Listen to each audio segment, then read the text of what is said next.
Hi friends, welcome to our channel. இன்னைக்கு நம்ம ரவையை வச்சு ஒரு சிம்பிளா நல்ல மொறுமொறுப்பான ஈவினிங் ஸ்நாக்ஸ் எப்படி பண்றதுன்னு இந்த வீடியோல பார்க்க போறோம். நீங்க டீ போற டயத்துக்குள்ளே இந்த ஸ்நாக்ஸை செஞ்சு முடிச்சிடலாம். நல்ல டேஸ்டா இருக்கும். கண்டிப்பா இதே போல ட்ரை பண்ணி பாருங்க. இதுக்கு ஒரு மிக்ஸி ஜார் எடுத்துர்க்கேன். இதுல 200 கிராம் ரவை சேர்த்துக்கலாம். நம்ம நார்மலா யூஸ் பண்ற ரவை தான் எடுத்துர்க்கேன். இத நல்ல ஒரு ஃபைன் பவுடரா அரைச்சு எடுத்துக்கோங்க.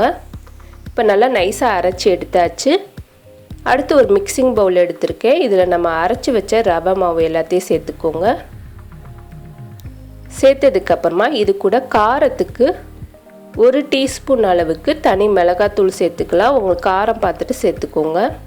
இது கூட 1/2 டீஸ்பூன் அளவுக்கு கரம் மசாலா தூள் சேர்த்துருக்கேன்.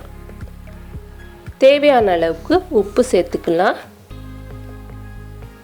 இதுக்கு நல்ல ஒரு ஃப்ளேவரும் டேஸ்ட்டும் கொடுக்கிறதுக்கு காஞ்ச வெந்தய இலைகள் 1 டீஸ்பூன் அளவுக்கு எடுத்துர்க்கேன். இது எல்லாத்தையும் நல்லா மிக்ஸ் பண்ணதுக்கு அப்புறமா இதில் தண்ணி தெளித்து சப்பாத்தி மாவு பதத்துக்கு பிணைஞ்சிக்கிற போகிறோம்.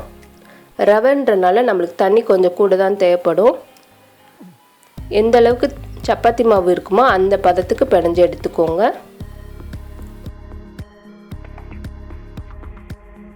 நல்லா கையில் ஒட்டாத பதத்துக்கு பிணைஞ்சிக்கலாம். இப்போ நல்லா பிணைஞ்சாச்சு. கொஞ்சமாக ஆயில் தொட்டுட்டு கட்டையில் பூரி கட்டையில் வச்சு தேய்ச்சிக்கோங்க. நம்ம சப்பாத்தி மாவெல்லாம் எப்படி தேய்ப்போமோ அந்த மாதிரி தேய்ச்சிக்கலாம். தேய்ச்சிட்டு 4 கார்னரையும் கட் பண்ணிவிட்டு உங்களுக்கு விரும்பின ஷேப்பில் கட் பண்ணி எடுத்துக்கலாம்.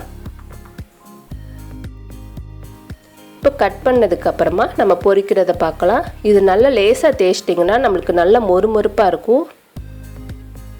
அடுத்து நம்ம பொரிக்கிறதுக்கு கடாயில் தேவையான அளவுக்கு ஆயில் ஊற்றிருக்கேன். நல்லா ஹீட் ஆனதுக்கப்புறமா ஸ்டவ்வை சிம்மில் வச்சுக்கோங்க. எந்த ஒரு டீப் ஃப்ரை ஐட்டம் செய்யும்போது ஆயில் நல்லா ஹீட்டில் இருக்கணும். அப்போ தான் நம்மளுக்கு நல்லா மொறுமொறுப்பாக கிடைக்கும். இப்போ தேவையான அளவுக்கு போட்டுட்டு 2 சைடும் நல்லா கோல்டன் கலர் வரணும் அந்தளவுக்கு பொரித்து எடுத்துக்கலாம்.